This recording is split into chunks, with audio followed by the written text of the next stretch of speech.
Pokemon Nuzlockes are some of the hardest challenges in Pokemon. Last year, I completed my first ever Nuzlocke on Pokemon Violet with only starter Pokemon. Today, I have returned. But this time, it is a Pokemon Sword Nuzlocke. No special restrictions, just a straight up Nuzlocke. I also don't want to spoil anything in this video, but I highly recommend that if anything happens, you guys at least watch the champion battle. The battle was absolutely absurd. I'm not going to bore you guys with the rules of a Nuzlocke, so I'm going to flash them on screen here. Feel free to pause if needed. But with that being said, let's hop right into it. To begin, I choose my starter Grookey. The competitive player in me cannot pass up one of the best competitive Pokemon, even knowing that Rillaboom would not have its hidden ability or its right moveset. But we take our Grookey and we name it Green. We decided to go with color schemes for the names this run. After all of the dialogue and whatnot, we make our way to Route 1 for our first encounter, where we get Black, the Rookie D. Now I will say, throughout this Nuzlocke, I was a little confused on how exactly to do the encounters. I wasn't sure if I should encounter the first Pokemon I saw in the overworld on that route, or run through the grass to get the encounter that way. Throughout this video, I kind of switch back and forth. Sometimes you'll even see I'll cover my eyes and run blindly into the grass, or just go with the first encounter. But nevertheless, we get our Rookie D, and we move on. Now with our starter and our early game bird, we move on to our encounters. There's quite a few of them, so brace yourself. We get Blue the Choodle, Brown the Tyrogue, Tan the Hoot Hoot, White the Zigzagoon, Charcoal the Roly Coly. We take a minor break to kick this guy's ass. I'm not sure exactly how we say his name, but it doesn't matter. Then we take our last encounter, which happens to be Salmon the Pumpkaboo, right before we fight Milo, the first gym leader. Now, we'll go ahead and say, to save some time, some of the battles throughout this run were not hard at all, so I may not spend much time on them. Milo was one of those battles. We had Charcoal, Tan, and Black, which all do super effective damage into his team. In fact, Tan swept the whole gym by himself. Just like any other Nuzlocke, when you beat a gym, you unlock more areas, meaning more encounters. Thankfully, there's only 2 this time, as we get both Pink the Stuffle and Purple the Toxel. Hop then challenges us on the bridge. He comes close to taking out Green, but we survive and we win that battle. With Hop down, we go straight to Hulberry to challenge Nessa. Nessa's battle was a little more trickier than Milo. Yeah, we had both Green and Purple, but Purple was kind of useless until it evolves, and we needed to conserve Green for Nessa's Dreadnought. The battle opens up with Pink taking a Water Pulse and getting confused first turn. We then hit ourselves in confusion. Okay, not a good start. And then take another Water Pulse, following that one up with a Strength. With low HP, we have to switch, so I go into Tan. With Tan in, he then picks up a KO after the Goldeen goes for an Agility. Nessa then brings in Arrokuda, who goes for an Aqua Jet while I set up a Reflect. We outspeed the following turn, and we land an Air Slash while Arrokuda hits Tan with a Whirlpool. The little fish hits Tan with another Aqua Jet just before it meets its demise, therefore bringing out Nessa's Dreadnought. With Dreadnought out, we switch into Green, who takes a Max Geyser. Then the following turn, Dreadnought hits Green with a Max Darkness before taking a Razor Leaf. We switch into Blue to avoid losing Green, who takes a Max Strike, nearly KOing the little guy. Now forced to switch again, we bring in Black, who also takes a massive hit. This leaves us in a very bad position, as a lot of my team is now low HP. I'm going to play the clip for you guys to hear what happens. I think my whole team gets outsped by Dreadnought. Does she have Swim? It doesn't tell me its ability. This thing might get Swift Swim. Like, crazy. So I think I'm going to go for a Hail Mary here. I think I'm going to switch into Toxel. He's going to get hit with a Dark type move because I have Bite, right? Boost my speed, and then I can get a Nuzzle off, and then I get sacrificed off this.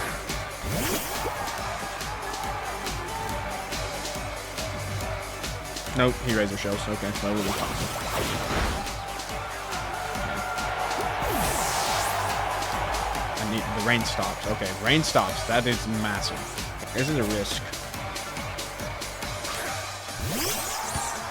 And then I can also, even if I do outspeed, I low-key might miss the Razor Leaf. Okay, we have the Razor Leaf.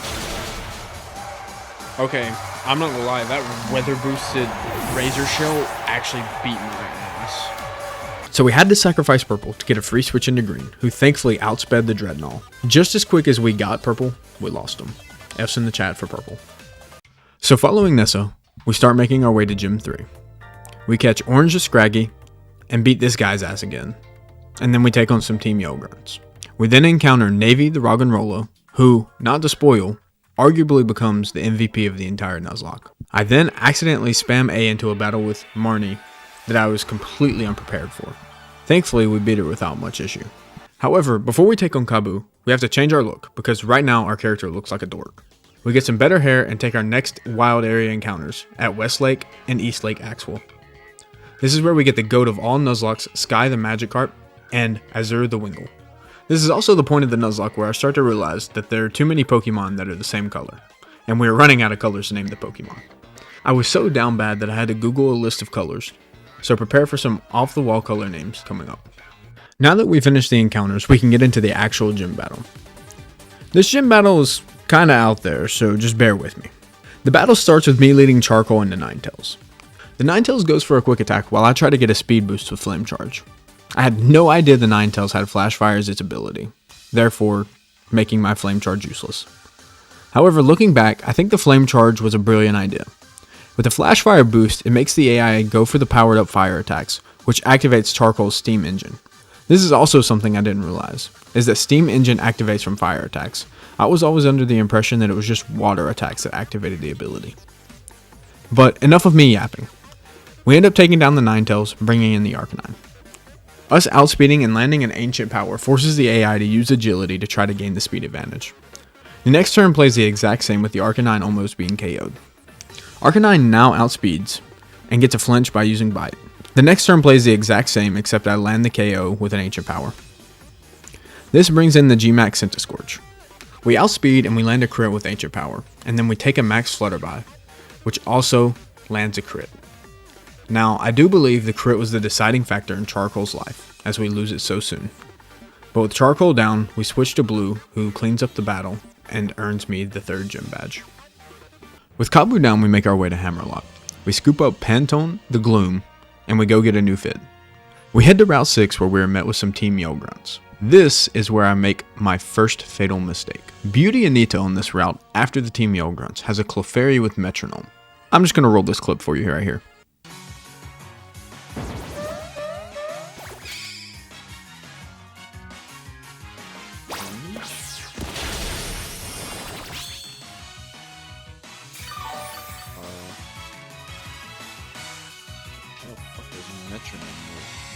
So out of every move he could have possibly gotten there, he got a random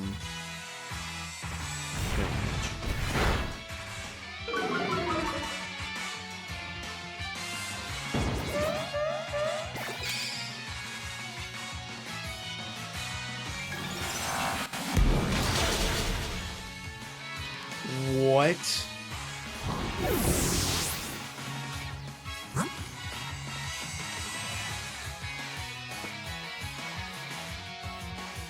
Randomly selects a move from all existing moves, and he just got back-to-back grass moves. Out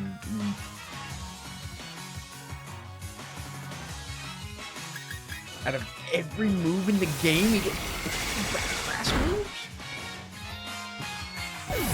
GG. Nah, that is fucking crazy. I just lost my Pokemon because of that. That is fucking insane. Now hear me out. Before this, I wasn't really sure what the move Metronome does, so I had to look it up. When you use Metronome, it randomly selects pretty much any move out of the entire game. This motherfucking Clefairy uses this move twice and rolled 2 grass moves.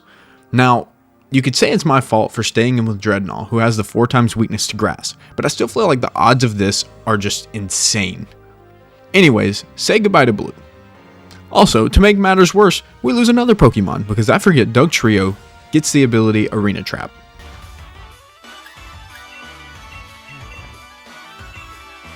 I can't. I'm about to lose another Pokemon. No, I can't make that shit up. Bulldoze. I can't switch out. That was... I did a lot of damage there. Hold up. Come on, it's a Doug Trio. Please. Fuck. Oh, you suck a bunch. Maybe we should go for an attack. Nah.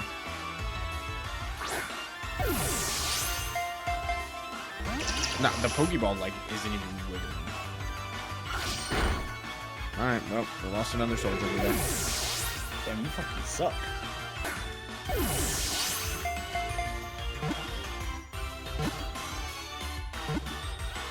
God. I caught it. Throw my controller. Say goodbye to Brown and hello to Shit Brown.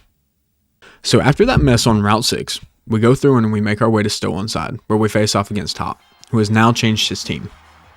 But that doesn't really matter, as we sweep him fairly easily. We then decide to head to the ruins to take another wild area encounter, and we get Indigo the Drifloon. We do some leveling to get our party to where it needs to be, and we head to the gym.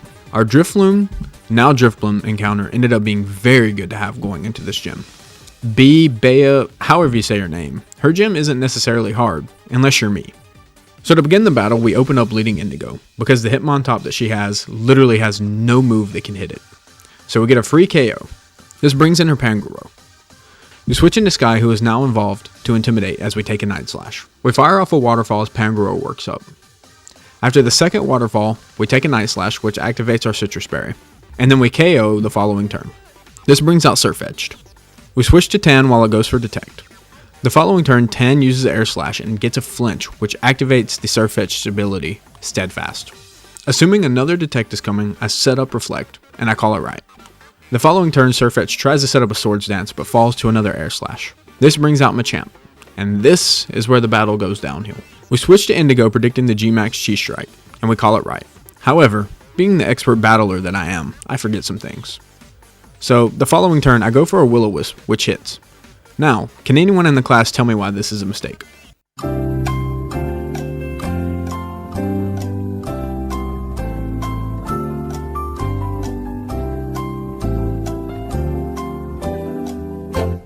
If you were saying it is because Machamp gets the ability Guts, you would be correct.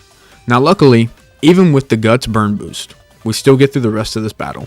We make some switches and we let Burn chip it down. But we did lose Indigo for absolutely no reason just as quick as we got it, so that's cool. Now that Gym 4 has been defeated, we are probably about halfway through the run. And after the near heart attack that Machamp gave me, I decided to get my own. But that's not all. We get Gray the Machoke, Violet the Scorpy, FSB the Wobbuffet, don't ask me what that stands for. And we encountered a Golett, but he decided to unalive himself with Curse.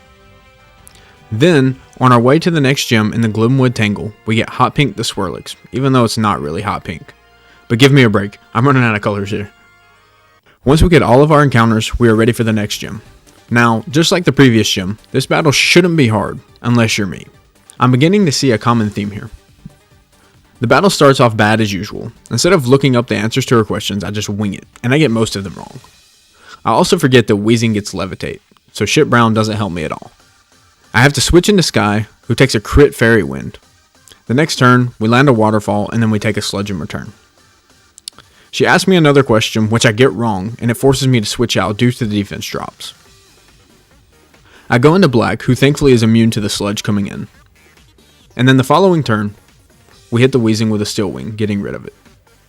Mawile now hits the floor with an Intimidate, and we go into Sky, who does the same, but also takes a Crunch. I then decide to go into Shit Brown, who takes a crit Crunch and gets defense dropped. She asks me another question, which I get right, and then I go for a Dig, knowing that I outspeed the following turn. While underground, she goes for an Iron Defense, and then the following turn, Dig comes out and lands the KO. At this point, I decided that Shit Brown's going to be completely useless, so I say farewell and let it fall to the Togekiss. This grants me a free switch into Black. Black takes an Ancient Power and hits a Steel Wing. The next turn repeats itself, and that brings out Alchemy. We land another Steel Wing into the G-Max Pokemon, and it hits us with G-Max Finale, which heals the Alchemy a little bit. The next turn plays out the exact same with nothing crazy happening, and then the following turn we KO it with the Steel Wing, earning us the 5th gym badge. Gym 5 being defeated means we can get more encounters, but we have something to do first.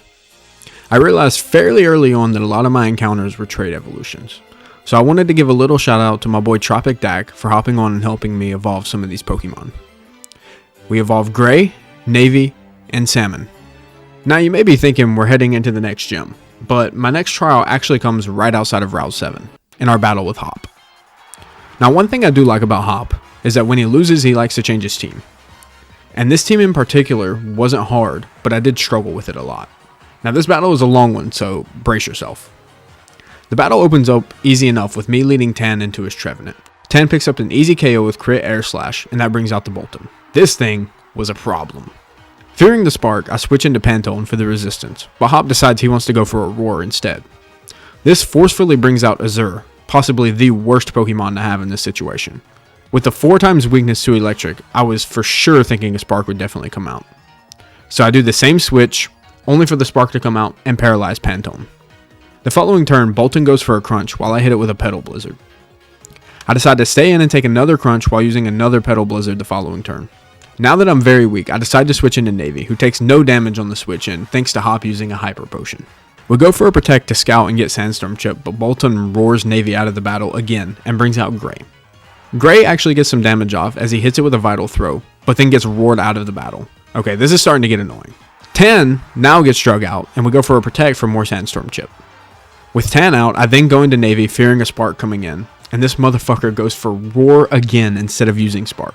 I don't know what this AI's problem is, but instead of going for the super effective damage, he keeps going for Roar. After this Roar, Violet comes out. With the Bolton finally being weak, I decide to just tank the crunch and go for a KO to finally get rid of this monster. After picking up the KO, Hop brings in Heatmore, and I go into Navy, who takes a Fire Lash and a Defense drop on the switch in. Heatmore then goes for a Bug Bite and gets a crit, and then I pick up a KO with Rock Slide. Instead of bringing out the Snorlax, Hop brings out the Inteleon. So for Inteleon's first turn, I Protect and go for Sandstorm Chip. But instead of going for Snipe Shot, the Inteleon just drops my attack with Tearful Look. With my attack dropped and fearing a super effective move, I go into Azure, who takes the Snipe Shot on the switch. The next turn, Inteleon goes for another Tearful Look for some reason, while I use Air Slash. After that, Hop now goes for another Snipe Shot, and I use Air Slash again. After that Snipe Shot, Pelipper is really weak. I decide without the Drizzle ability, Pelipper is kind of useless, so I decide to give him up. This gives me a free switch into Tan. For some reason, Hop's AI is prioritizing debuff moves, as he goes for another Tearful Look, and I go for a Slash to pick up the KO. Now the only thing that remains is Hop's Snorlax. The Snorlax comes in and I Protect to go for a Scout, and it uses Stockpile.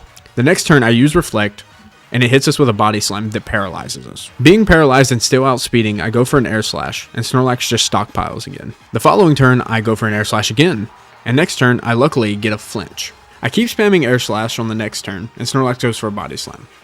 This leaves Tan really weak and paralyzed, so I go into Navy the next turn to set up the sand, and hopefully resist a Body Slam.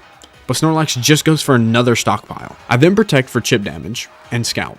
I then fish for a Rock Slide flinch that I don't get and take a Heavy Slam rather well.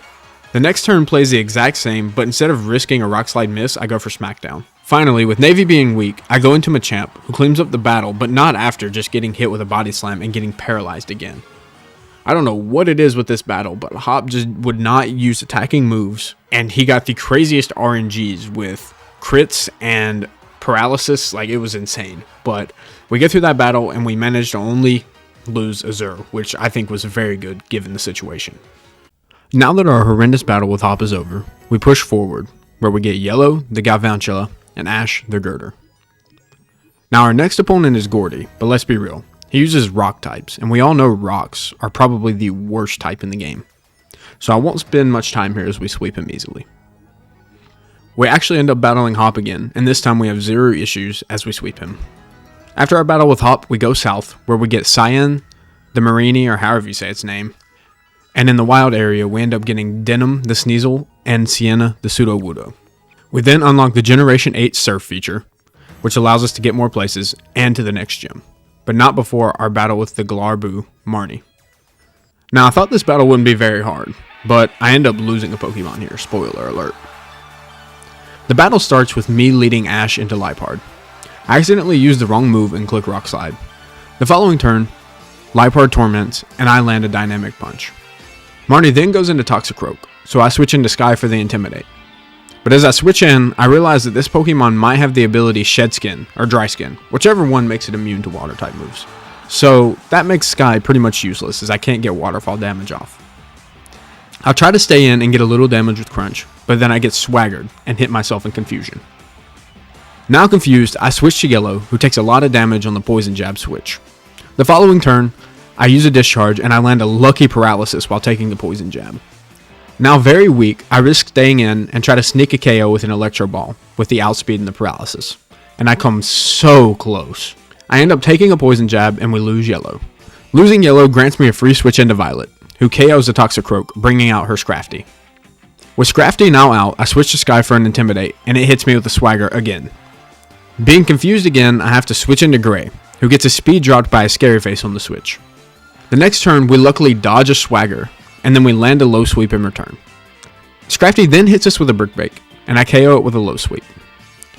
This brings out her last Pokemon, and her ace, Morpeko.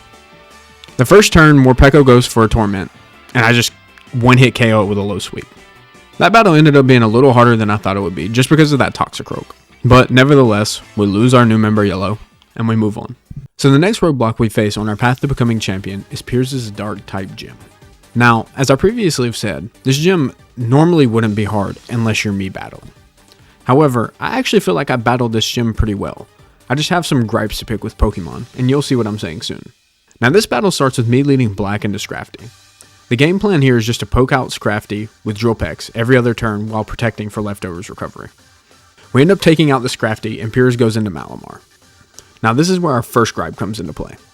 We switch into Violet, who hits Malamar with a quadruple weak bug move and it doesn't KO the Malamar. Now look, I didn't do any damage calcs, and this isn't a stab move since Drapion is a poison and dark type, but I still feel like this should have KO'd unless it was just a damage roll. However, it doesn't really cost us as we end up getting the KO next turn, but we take more damage than we should have. After Malamar gets KO'd, Piers goes straight into his ace Obstagoon. I decided to leave Violet in and protect to scout, as it uses a counter. The following turn, I attack into an obstruct and it lowers my defense. I then protect again, just to scout, and on the following turn, I assume another obstruct is coming, so I try to get a free switch into Machamp, and I call it correctly. Now this is where my next gripe comes into play. The next turn, Gray hits Obstagoon with a quadruple weak low kick, and I assume this one would be a KO, but it also doesn't KO, and this one was not only stab, but also muscle band boosted. And you know what happens after I don't pick up this KO with the low kick? Obstagoon uses counter and obliterates my Machamp. I think just took a 4x effective move.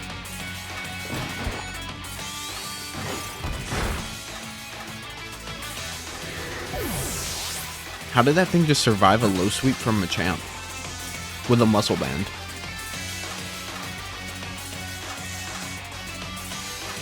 Like dead ass how?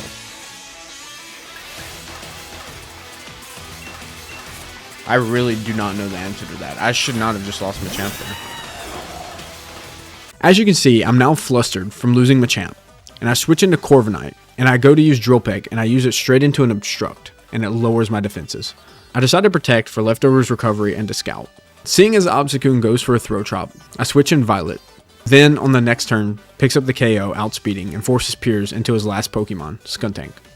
Looking at his moveset, I decide to predict a Sucker Punch or Snarls coming, so I switch in Black, and the Sucker Punch does come out. With Black in, I try to taunt to prevent a Screech, but the Skuntank outspeeds me and gets off the move anyways. Now debuffed, I have to switch into Sky, who then whittles it down with Waterfalls and wins us the battle. So now that the battle is over, I feel like I played that battle pretty well, but the fact that 2 of Piers' Pokemon withstood 2 quadruple effect moves ends up costing us and we lose Gray. With Gray gone and the gym beat, the end game is near. We use our bike to go and get us an Axew encounter, which we name Coyote.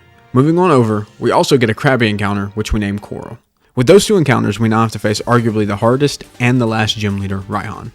Now Raihan is an interesting battle. Firstly, it's a double battle, and the strategy is centered on weather, but it's low-key not a good strategy at all. The main concern is his G-Max Duraludon. Now, if you watch the channel, you know I'm all for double battles, and man, I thought I was ready for this. The battle begins and he leads Flygon and Gigalith into Sky and Green. Now turn 1, I make a pretty fatal mistake. I overlooked his Flygon and straight up ate a Thunder Punch, which luckily doesn't KO, and I retaliated with an Ice Fang onto the Flygon, which picks up a KO. And then Green uses Drum Beating onto the Gigalith. Luckily, turn 1, the Gigalith only went for a Stealth Rock, or it probably could have KO'd Sky. With Flygon down, Sandaconda comes in. I switch Sky into Black and go for another Drum Beating onto the Sandaconda to keep it from using Fire Fang, but we just missed the KO. Sandaconda retaliates with a glare, which paralyzes green, and the Gigalith hits black with a rock blast. The following turn, we protect black and we U-turn into Sandaconda for the KO, which gives us a switch into Scrafty. And now Duraludon hits the field. We switch black into navy and we protect orange to scout for a max rockfall or a max knuckle. Duraludon uses max knuckle into orange. The Gigalith then body presses into navy, which is scary. Fearing another KO, we switch navy back into black. The Duraludon hits black with a max knuckle on the switch, and Scrafty KOs the Gigalith, getting a Moxie boost. The following turn is a double protect to stall his last turn of max. Now in a 2v1 we switch Sky in to lower its attack a little, due to the fact that it's +3 after using 3 max knuckles. On the switch we get probably the luckiest break as Duraludon goes for a Stone Edge and misses. Orange then hits a Brick Break, leaving the Duraludon weak. We switch green in, who also dodges a Stone Edge, even though that one isn't as big of a miss, and then we protect orange. The next turn, I assume Duraludon will target green, so I attack with both Pokemon, and we get full paralyzed with green, and Duraludon picks up a KO on orange. We then bring in black and protect, and then we knock off, and we almost KO the Duraludon. On the last turn, he nearly picks up a KO onto green with an Iron Head, and then we pick up the knockout with Trollpeck, ending us the battle and earning us the last gym badge. Now that we officially have gotten all the gym badges, we can make our way to the Pokemon Tournament League thingy. On our way to Winden, we pick up Azure the Vanillix. Then we make quite possibly the biggest fuck up I've ever done in a Pokemon challenge. On the route heading to Winden, we meet up with a reporter and our cameraman for a double battle. Now if you look up in the top left corner, the battle already begins with me distracted as a family member was talking to me as it began. I had Coyote and Ash as my lead against Kinklang and Heliolisk. The first turn I make the mistake of locking Coyote into an outrage, as it really comes back to haunt me, you'll see. Heliolisk fires a Blind Thunder and lands it into Ash, and Coyote takes a Gear Grind. Ash rounds out turn 1 with a Revenge on the Klinklang to KO it. The cameraman then switches into Togedemaru. With Togedemaru out, I switch Ash into green, and I hit Outrage into the Heliolisk, which KOs. Togedemaru then nuzzles Coyote, paralyzing it. Keep in mind right now, I'm not even in my chair. I'm not even paying attention. With Heliolisk down, the reporter later goes into a Noivern. Here is the issue. Remember that Outrage I locked myself into turn 1? Well, not only am I still locked into Outrage, I'm also paralyzed. So I can't even switch out. So the next turn, the Noivern just picks up an easy KO with a Dragon Pulse on Coyote. Green then hits Togedemaru with a knockoff, and it retaliates with a Nuzzle, paralyzing us again. With Coyote down, we bring out White, and on the first turn we try to obstruct to bait a defense drop on the Togedemaru. The Noivern then lands a Blind Hurricane into green, also taking him out. The Togedemaru does in fact nuzzle into the obstruct, debuffing it. But honestly, thinking about it, losing Coyote is a little understandable. Locking into an outrage, and the paralyzed we can't do anything about. But losing green there was completely unacceptable. I could have at least tried to protect him, or switch into Sky or Black. Instead, I choose to use knockoff and just eat a Hurricane. Also, keep in mind that the AIs did hit both a Thunder and a Hurricane, which is kind of impressive in itself. To end the battle, we bring in Black, and we clean up with Black and White. But, unfortunately, the damage has been done. We lost 2 of our main offensive threats, and more importantly, our starter that we've had with us for the entire run. And, also, we just lost Coyote, who, not to mention, evolves at level 48. We literally just evolved it. So now, without those 2, we try to string together a team and make our way to the Pokemon Tournament. Now, speaking of the Pokemon Tournament, you guys have to hear me out here. You can say I made a mistake, I cheated, or whatever. Put an asterisk by this run or just invalidate it. But I have to come clean. I did overlevel. Now, before you click off of this video, hear me out. This was completely unintentional, and I'm going to explain. When you look at Cerebi, it shows the levels of the trainers and the Pokemon and whatever. But what I didn't notice in the fine print after the semifinals is that there's an interruption in the tournament. I also looked at a YouTube video, shout out to Antler Boy Live. I always watch a lot of his Nuzlockes, but in his video, he also has the level cap at 55 during the first 2 trainer battles against Marnie and Hop. So it was under my impression that you go into this battle with your Pokemon leveled at level 55, which is the level of the last gym leader's Pokemon. But it turns out after you battle Marnie and Hop, there's a break in the tournament where you go around and do a side quest fighting some of the league members and stuff. So with my lack of game knowledge and thinking that this tournament is similar to an older style game where there's no breaks and you level to the last member, I leveled my Pokemon to what I believe the level cap of 55 was. This means that after I beat Marnie and Hop, that some of my Pokemon, after the interruption, going into the gym leader battles, are literally like level 57 and 58. Now hear me out again, I'll be completely honest. I had no trouble whatsoever in this tournament rematch, and I don't think the overleveling had anything to do with it. We didn't even lose a Pokemon, but I at least wanted to come clean. I'm not going to spend much time on these battles just due to me obliterating the rematches, but I will do brief summaries of the battles. To begin the tournament, we open up with our Battle Boo, Marnie. This battle really just focused on good positioning for Ash to sweep her dark types. We had a little bit of RNG on our side as we hit our Sleep Powder and we get a Fire Punch burn on Toxicroak, but it ends up being nothing as she used a full restore on it. We ended up actually getting a phone call mid-battle, so I wasn't even locked in. And for the G-Max Grimmsnarl, we just intimidated it and protected against it to stall out the max moves. I used a safe swap to black and then we finish it off with a Steel Wing. For Hop's battle, his Corviknight and his Max Inteleon were the main concerns. We end up taking out the Corviknight rather easily just due to the moves it uses against us. We then get a lucky Bulldoze crit on Pincurchin, but like, to be honest, it's literally a Pincurchin, like it's not going to do much. For the Inteleon, we just stall out the max turns the usual way with protects and switches, and then we win the battle with Sky, and that gets us through the semifinals. Now, as I mentioned before, there's a break here at the semifinals where we go on a side quest and fight an absurd amount of League staff members before fighting Olena. Olena actually has some good Pokemon, but my team kind of just diffs her. Part of it is a little bit of overleveling I mentioned before, but also part of it is just me having a counter for every Pokemon she sends out. So most of her Pokemon are just going down in 1 to 2 turns. And her G-Max Pokemon is a Garbodor, but let's be real, we have a Corviknight, so we just wall install, baby. Taking out Olena reveals the chairman's big, bad, evil plans, but it also leads us into the gym leader rematches. So to begin the next part of the tournament, we kick this guy's ass. Then we go on to an actual challenge, Nessa. Her Golisopod has arguably one of the abilities of all time, and her Barraskewda is just frail. Pelipper is a little tricky since my only electric coverage is a fighting type that's also weak to Pelipper. But we kept getting the Pelipper so low they would just spam Roost, so it never really got any damage off. Her Seaking is just a terrible Pokemon, and for the Dreadnought, we just do our normal switches and our normal protects, and then we clean it up with Ash. Our second rematch is against Bea, whatever her name is. Our first turn we actually get crit by Hawlucha, but other than that, we manage to take it out. Ash one-shots the Phalanx with a revenge after tanking a close combat, and then once we get black on the field, we kind of just sweep with Drill Peck. For her Machamp, we made sure not to burn it this time. So we're not going to burn it this time.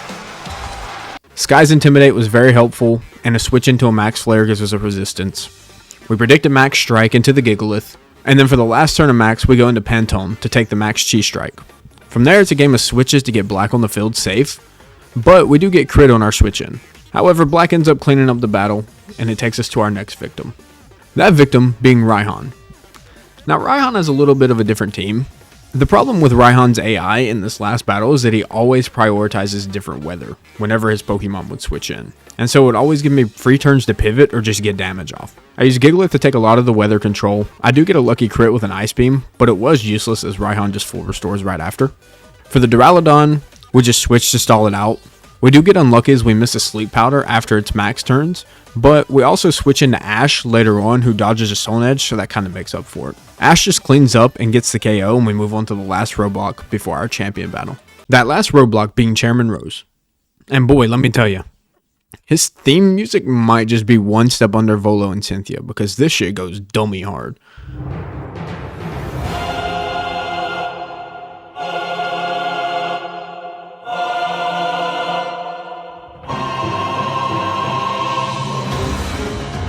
However, his theme might be the only good thing about him, because his battling skill and his team are some hot ass.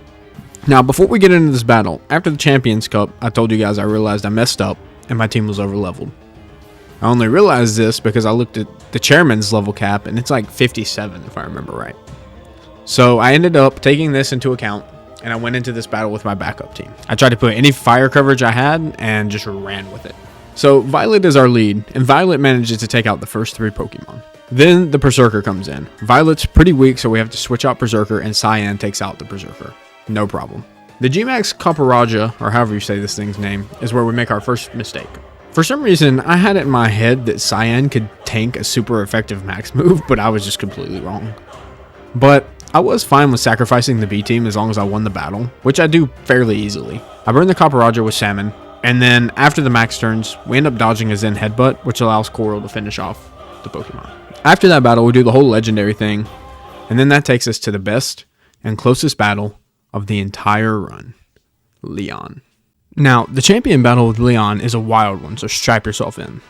This battle is rather challenging because Leon has quite a few good Pokemon from different regions, and not to mention arguably the best G-Max Pokemon with Charizard. Instead of talking over the battle like I've done previously, I'm just going to play it and let you guys enjoy. Alright, this is it. This is where we lock in. It really all just depends on how these first few Pokemon go, because I feel like the back end isn't as bad as the front end. Aegislash going for a King Shield here first turn, not good. Okay.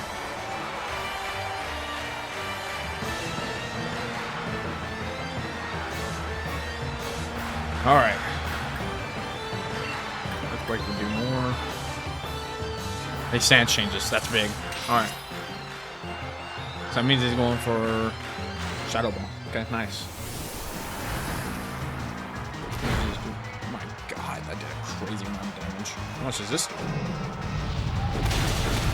That picks up the KO. That's exactly what we wanted. That's exactly what we wanted. That Shadow Ball did a little bit more damage than I'd like, but he goes straight into Haxorus. Okay. I'm going to protect here. I want to see what the Haxorus goes for. See if he locks himself into Outrage.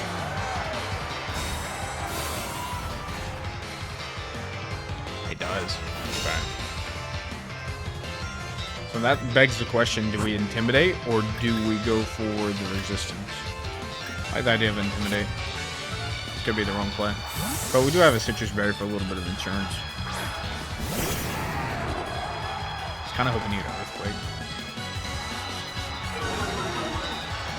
Intimidate's going to be nice on the Haxorus. Outrage comes out. That's Intimidated, by the way. That's depressing. Protect.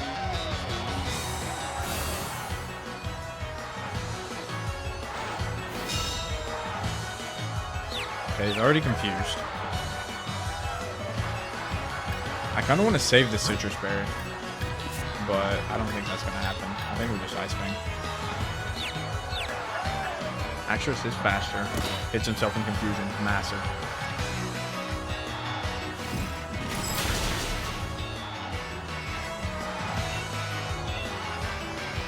He snaps out of confusion. Hits Outrage. Oh, Gyarados taking this much damage is not good.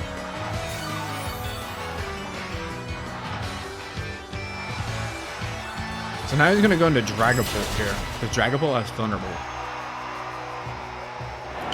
So with that being the case, I feel like we're down so much.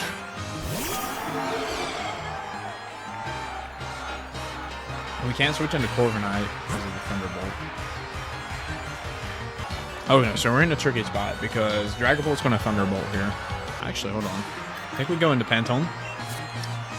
Pantone resists the Thunderbolt. That forces Dragapult to go Flamethrower next. We switch into Gigalith. Gigalith can hopefully pick up the KO. I don't know though. I really need Gigalith. You know, actually I think if I go into Gigalith, right, we set up the sand, I think we can force a Shadow Ball from the Dragapult. Right? Because Dragon Breath and Shadow Ball and Thunderbolt are all neutral. So we don't have much of a chance, but it's a chance. As long as we don't get burned. If we get burned here, this would be sad.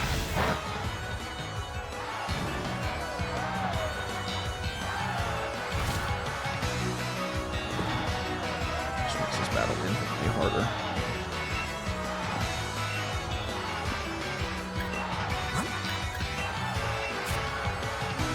I'm not even going to protect. I don't need the burn chip damage.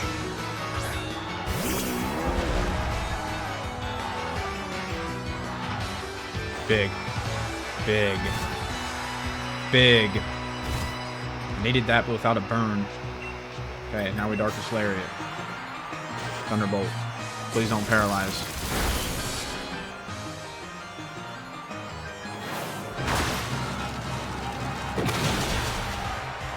It doesn't KO though. So 2 turns of Sandstorm and he gets KO'd. So I think we protect. It's a full restore. Oh my god. I didn't know we had a full restore.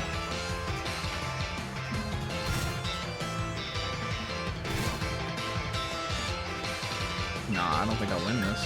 I really don't.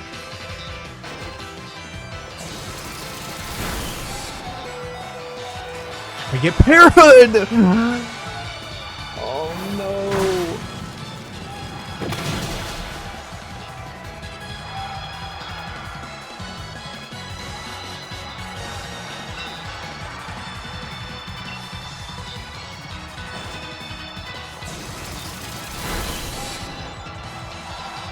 Good job, team.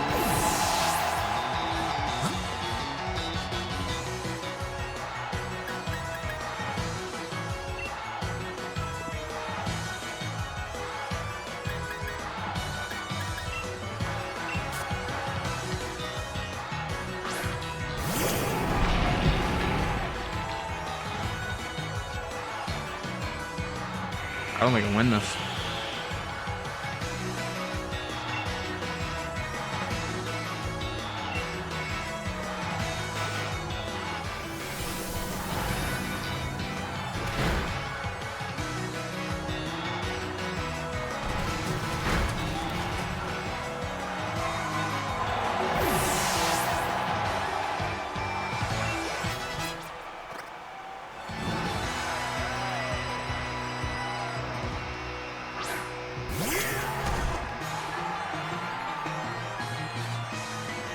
Seismitoad's going to Earthquake here.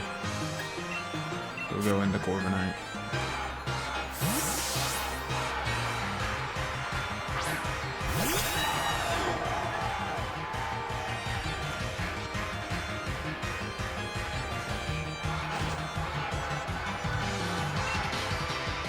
Do I need to bother?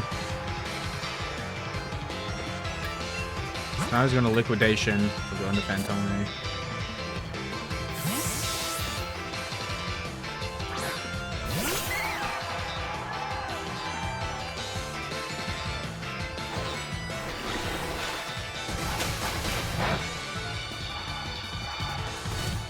We're faster. Wait, actually, I don't know. That doesn't confirm that because he doesn't take Sandstorm damage. We're not faster. We're poisoned, actually. Okay.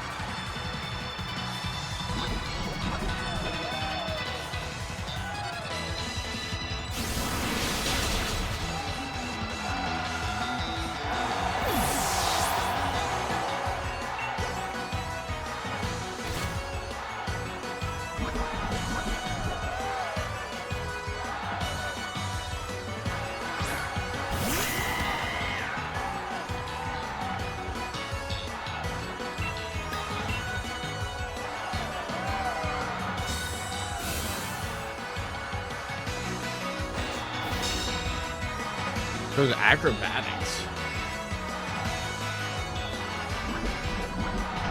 Why are you acrobatics instead of pyro? I think we give up Pantone here. I don't really think there's any other.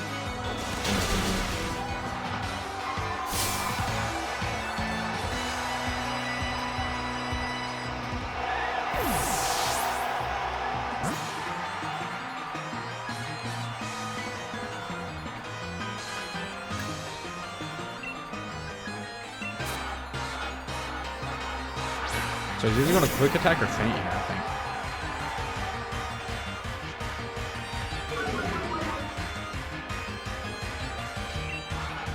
think. Okay, so I might see an out here, right? We pick up a KO with Gyarados. That brings out Charizard. I got crit!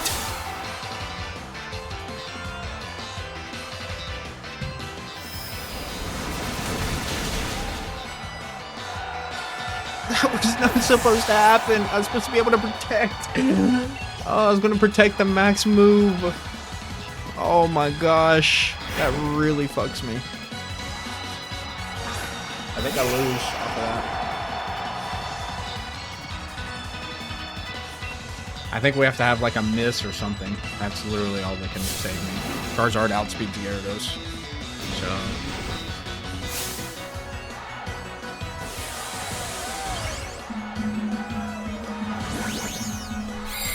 yeah, I think I'll lose. I mean, I got burnt, parrot, crit. Nah. That's crazy.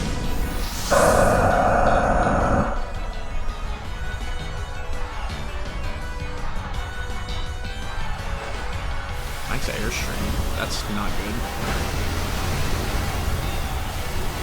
That's no boost to speed. I think he outspeeds my whole team, to be honest with you. I don't have any speed, honestly. Okay, so I think this is where we sacrifice Pokemon. What do we go to next?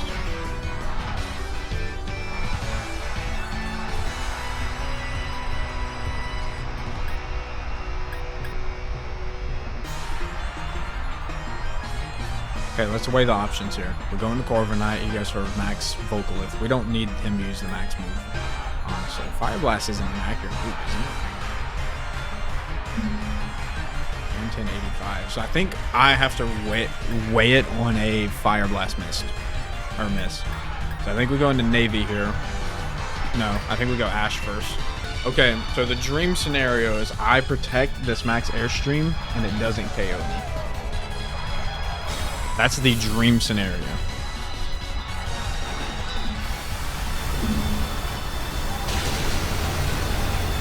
Then we lose. GG. We bring in Gigalith, we get Sandstorm Chip. That's about the only thing we get. Because he's going to use Max Overgrowth.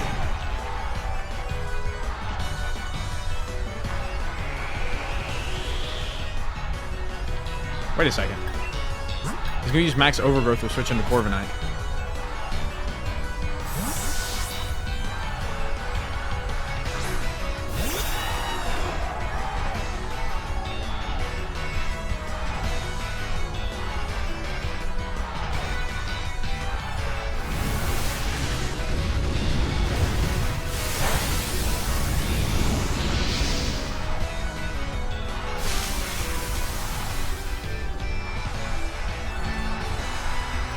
We could PP stall. How much PP does Fire Blast have? 5. Oh. Okay, so we protect here. He has to miss a Fire Blast. I think that's what we need to win from.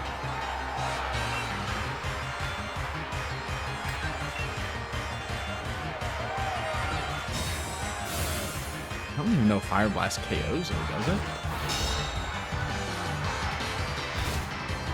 He's not solar power boosted, and he's not blaze boosted, and he's not sun boosted. Does Fire Blast even KO Corviknight here?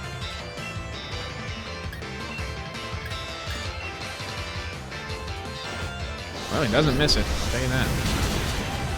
It doesn't KO. Okay. Hold on. So that's... I don't think we win this.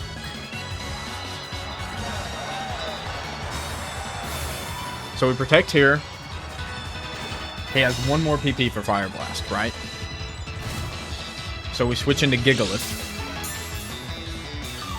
Oh, I need Sandstorm to go out. Do we have to double protect?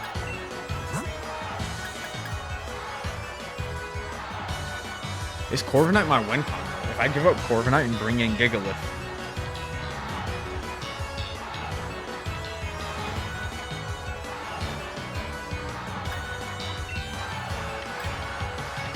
If I give up Corviknight, right?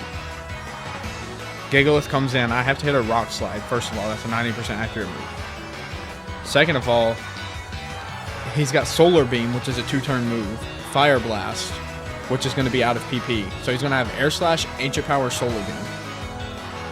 Ancient Power is not going to do much. Air Slash can get a flinch or a crit.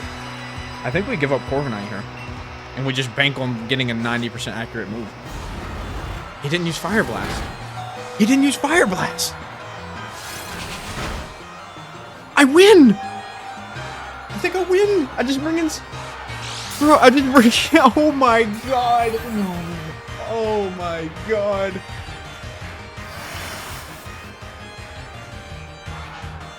I think I literally just bring in Gigalith and I win.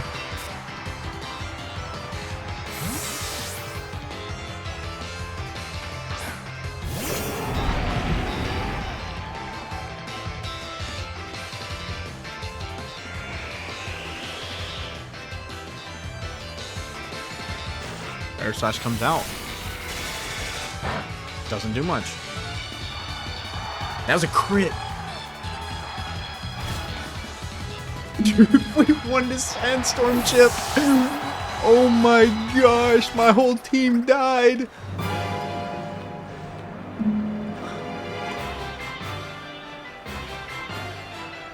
Bro, that is an insane dub.